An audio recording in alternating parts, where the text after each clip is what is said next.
नाथषष्ठीच्या या कार्यक्रमामध्ये आपले जिल्हाधिकारी स्वामी सर सुद्धा आलेले आहेत।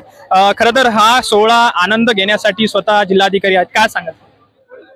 नाथषष्ठी निमित्त आज मी पैठण शहरामध्ये सकाळी महापूजा केली। संपूर्ण शहरामध्ये पंचक्रोशीमध्ये आनंदाचं वातावरण आहे। आलेल्या सर्व दिंड्याचं जिल्हा प्रशासनाच्या मार्फत स्वागत आम्ही केलेलं आहे। मागील 2 महिन्यापासून आम्ही या नाथषष्ठीच्या तयारीमध्ये लागलेलो होतो। पैठण येथे 2 बैठका झाल्या, जिल्हा स्तरावर 1 बैठक झाली। येणाऱ्या वारकऱ्यांना सर्व सुविधा देण्यासाठी प्रशासनाने पूर्ण जय्यत तयारी केलेली आहे। कुणालाही अडचण काही येणार नाही अशा पद्धतीचं नियोजन झालेलं आहे। आज सकाळपासून मी अनेक दिंड्या पालख्यांना भेटी दिलेल्या आहेत, वारकऱ्यांना समाधान व्यक्त केलेलं आहे। नियोजन कशा पद्धतीचं आहे काय सांगाल?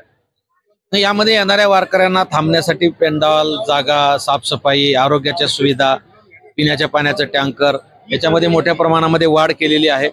मागे 2 वर्षापर्यंत इथे 1-2 टँकर होते, आता आम्ही ते 10 टँकर पर्यंत नेलेलं आहे। आरोग्य सुविधासाठी कॅम्प 1-2 राहायचे, आता ह्यावेळी जवळजवळ 10-12 कॅम्प आम्ही लावलेले आहेत। वेगवेगळ्या NGOला आम्ही आवाहन करून त्यांच्या माध्यमातून पण कॅम्प लावलेले आहेत। आरोग्य आहे, पिण्याचं पाणी आहे, इलेक्ट्रिसिटी आहे, पोलीस बंदोबस्त आहे, मंदिरातलं दर्शन रांगा आणि त्याच्या अनुषंगानं सुविधा आहे। या सर्व सुविधा आम्ही वारकऱ्यांना पुरवलेल्या आहेत। आनंदी वातावरणामध्ये नाथषष्ठी व्हावी हा आमचा उद्देश आहे।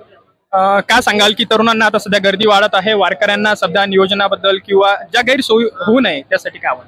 नाही, सर्वांना विनंती आहे की आपण नाथषष्ठीचा आनंद घ्यावा, प्रशासनाला सहकार्य करावं। गर्दीचं ज्या ज्या ठिकाणी गर्दी आहे त्या ठिकाणी पोलीस प्रशासन सांगतील त्या पद्धतीने आपण सहकार्य करावं। गर्दी गोंधळ कुठेही करू नये, कुठल्याही अफवा पसरू नये।